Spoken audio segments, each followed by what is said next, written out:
Hi guys, Mahi বসে আছে এখন বেলুন দিয়ে রুটি বানাবে আর তাকে ফলো করছে এই যে আমরা দেখতে পাচ্ছি অহনা এবং সারা কেবল ঘুম থেকে উঠেছে।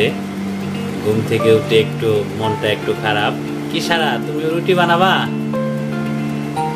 সারা কথা বলছে না। কয়টা রুটি বানাবেন মাহি? মাহি 2টা রুটি বানাবে। কিভাবে রুটি বানায় তুমি পারো?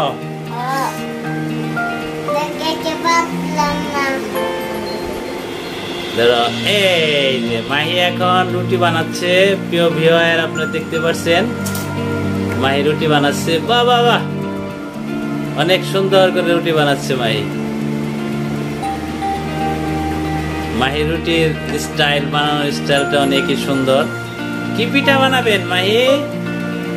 রুটি পিঠা?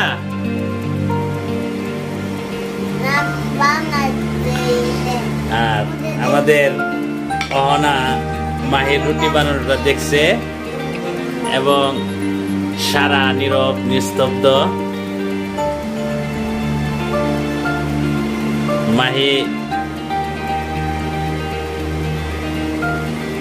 এখন কাটতেছে আর মেঘ দেখতেছে ওর ভাইয়ের রুটি বানানো। মাহি কাটতেছে। কয়টা পিঠা বানাবেন মাহি? 2টা পিঠা বানাবে মাহি। না, আপনিও বানাবেন? হ্যাঁ, সারা পিঠা বানাবেন?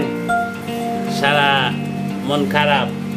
এই দেখেন জাত রুটি বানানো শিখুন প্রিয় ভিউয়ার, কিভাবে রুটি বানাতে হয় মায়ের কাছ থেকে। এই যে আমাদের মাহি তার বেলুন দিয়ে মাহি রুটি বানাচ্ছে।